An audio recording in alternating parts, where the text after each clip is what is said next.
Haleluya. Berjumpa lagi dalam program renungan harian dari GPDI Sekinah BSD. Pada hari ini saya akan ambil dari Mazmur 37 ayat 1 sampai ke 7. Demikian firman Tuhan, kebahagiaan orang fasik semu.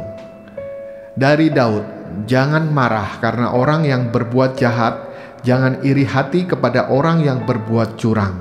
Sebab mereka segera lisut seperti rumput dan layu seperti tumbuh-tumbuhan hijau. Percayalah kepada Tuhan dan lakukanlah yang baik.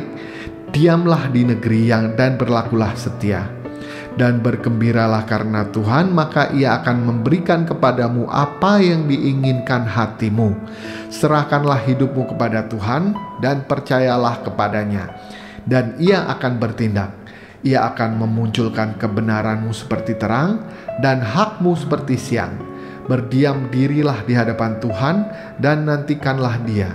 Jangan marah karena orang yang berhasil dalam hidupnya, karena orang yang melakukan tipu daya. Pada hari ini saya akan membawa perenungan kepada keberhasilan dari orang-orang fasik. Orang fasik adalah orang yang tidak menjalankan ibadah agama dengan benar. Mungkin dapat ditafsirkan sebagai orang yang tidak mengenal Allah, atau orang yang tidak mengenal Kristus, atau orang non-Kristen. Banyak orang yang tidak mengenal Kristus atau non-Kristen, tetapi hidupnya lebih berhasil dan lebih baik. Mereka memiliki keluarga yang baik dan memiliki profesi yang dihormati, dan mereka juga dihormati dan dipandang di dalam masyarakat. Kebanyakan dari mereka juga memiliki akal budi, akhlak yang sangat baik. Contohnya, apakah saudara pernah mendengar kisah asmara tentang Habibie dan Ainun? Mereka adalah pasangan yang sangat saling mencintai. Bahkan saking baiknya Habibie kepada Ainun, akhirnya diangkat menjadi sebuah film untuk memberikan inspirasi kepada anak-anak muda. Selain kisah itu, kita juga pernah mendengar ada kisah seorang suami yang istrinya kena stroke dan hanya bisa duduk di kursi roda. Dan sang suami tiap hari merawatnya dengan penuh cinta, memberi makan, memandikan, mengantarkan tidur, menemani, dan dia lakukan selama 25 tahun. Dan anak-anak bahkan menyuruh ayahnya, menyuruh sang suami ini, ayah kenapa tidak menikah lagi? Dan istrinya pun setuju, bahkan agama mereka mengizinkan. Tetapi suami itu berkata, saat saya mengambil mama kalian menjadi istri, saya telah berjanji untuk hidup bersama, baik dalam keadaan suka atau duka, sehat atau sakit. Dan saat ini mama kamu sedang dalam keadaan sakit, masakan ayah tega meninggalkannya untuk bersenang-senang dengan wanita lain? Mereka adalah orang-orang yang sangat baik, bahkan memiliki akhlak budi yang sangat baik, lebih baik daripada orang Kristen kebanyakan, dan lebih menjadi panutan bagi masyarakat. Kadang kita bertanya-tanya dalam hati kita, mengapa Tuhan izinkan seperti ini? Kita yang sudah kenal Kristus, kita berusaha melakukan firman, kita berusaha berdoa, tetapi hidup kita tidak lebih baik dari mereka. Ayat yang kita baca hari ini mengingatkan agar kita jangan marah terhadap mereka. Jangan bangkit amarah kita membenci mereka. Di dalam dunia musik, banyak cerita tentang musisi yang legenda yang kita kenal hari ini, tetapi panjang hidupnya mereka menderita. Kalau dibandingkan hidup musisi, kesuksesan musisi dengan profesi-profesi yang lain, musisi itu rata-rata berada di bawah mereka kalau ditinjau dari apa yang mereka miliki. Contohnya, profesi musisi itu selalu berada di bawah pengusaha, di bawah dokter, konsultan, ataupun di bawah politikus. Hanya kira-kira sekitar 5 atau 10% dari populasi pemusik yang benar-benar berhasil. Dalam pengamatan saya mengamati dari teman-teman saya saat kuliah, baik waktu itu saya ada di SMM, Sekolah Menengah Musik, dan masuk ke ISI, Institut Seni Indonesia, jurusan musik. Saat ini hanya ada sekitar 40 50% teman saya yang masih hidup dari dunia musik. Masih bekerja sebagai musisi. Masih memegang gitarnya, masih memainkan pianonya, masih menciptakan musik, bisa sebagai pemain, sebagai komposer, penyanyi, atau produser, tetapi masih hidup dalam dunia musik. Hanya 40-50%. Selebihnya sudah beralih profesi, yaitu menjadi pedagang, pengusaha, peternak.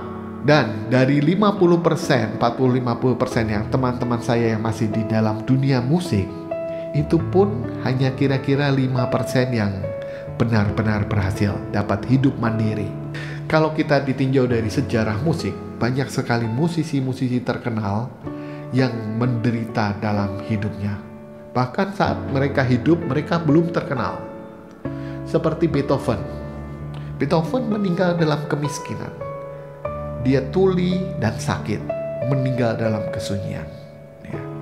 Mozart yang sangat brilian, yang dikatakan sebagai jenius, tetapi dia meninggal saat usia yang sangat muda. Ada seorang pemain piano namanya Chopin. Dia adalah pemain piano yang sangat legendaris, ya. Tetapi dia meninggal muda karena komplikasi penyakit TBC. Tetapi karya-karya mereka masih menggema di seluruh dunia sampai saat ini. Karya Beethoven, karya Mozart, karya Chopin, semua masih dimainkan. Apa yang membedakan kebaikan orang-orang fasik dan kebaikan anak Allah? Dalam 1 Korintus 13 ayat 1 berkata demikian, sekalipun aku dapat berkata-kata dengan semua bahasa manusia dan bahasa malaikat, tetapi jika aku tidak mempunyai kasih, aku sama dengan gong yang berkumandang dan canang yang gemerincing. Sekalipun aku mempunyai karunia untuk bernubuat dan aku mengetahui segala rahasia dan memiliki seluruh pengetahuan, dan sekalipun aku memiliki iman yang sempurna untuk memindahkan gunung, tetapi jika aku tidak mempunyai kasih, aku sama sekali tidak berguna. Dan sekalipun aku membagi-bagikan segala sesuatu yang ada padaku, bahkan menyerahkan tubuhku untuk dibakar, tetapi jika aku tidak mempunyai kasih, sedikit pun tidak ada faedahnya bagiku. Nah, dalam ayat ini, kebaikan orang fasik atau kebaikan orang yang tidak mengenal Kristus tidak ada nilai kekal. Hanya seperti gong yang berkumandang, hilang, tidak ada faedahnya. Tetapi kebaikan anak-anak Allah yang dilakukan dengan tulus, yang dilakukan atas nama Allah, itu akan memiliki nilai yang kekal, akan membawa kita dengan sebuah mahkota yang menang. Seperti para musisi-musisi legendaris itu, jika mereka pada hidupnya mereka tidak mau terus setia menjadi musisi, tetapi beralih posisi menjadi profesi yang lain, mungkin saat ini kita tidak pernah mengenal Simfoni nomor 9 karya Beethoven. Kita tidak pernah mengenal karya-karya Chopin dalam piano yang sangat spektakuler. Tidak pernah mengenal musik Mozart yang konon bisa membawa kecerdasan pada bayi. Untuk itu mari kita renungkan lebih dalam lagi apa yang terjadi dalam dunia ini, dan kita mengerti bagaimana kita harus melangkah dan menghadapinya. Mari kita satu dalam doa. Tuhan Yesus, Allah Bapa kami dalam surga, kami telah membaca sebagian daripada firman-Mu Tuhan. Mari Tuhan ajar kami mengerti Tuhan apa yang terjadi di dalam dunia ini Tuhan.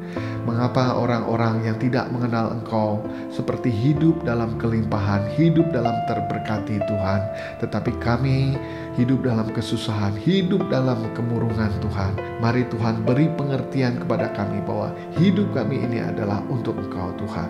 Segala sesuatu yang kami lakukan adalah untuk Engkau, dan saat kami melakukannya Tuhan, itu adalah sukacita, itu adalah kepenuhan hidup kami melakukan kehendak-Mu saja Tuhan. Mari Tuhan menolong setiap kami yang lemah ini Tuhan, yang tidak mampu melakukan kehendak-Mu Tuhan. Mari penuhi kami dengan Roh Kudus-Mu agar kami mampu Tuhan untuk melakukan segala apa yang Kau tugaskan kepada kami di dalam hidup ini Tuhan. Memberkati setiap kami Tuhan, memenuhi keperluan kami Tuhan, sehingga kami dapat selalu bersyukur dan berharap kepada Engkau dan menjadi berkat dimanapun kami berada. Terpujilah nama-Mu Tuhan, di dalam nama Tuhan Yesus Kristus kami berdoa. Haleluya, amin. Selamat pagi, Tuhan Yesus memberkati.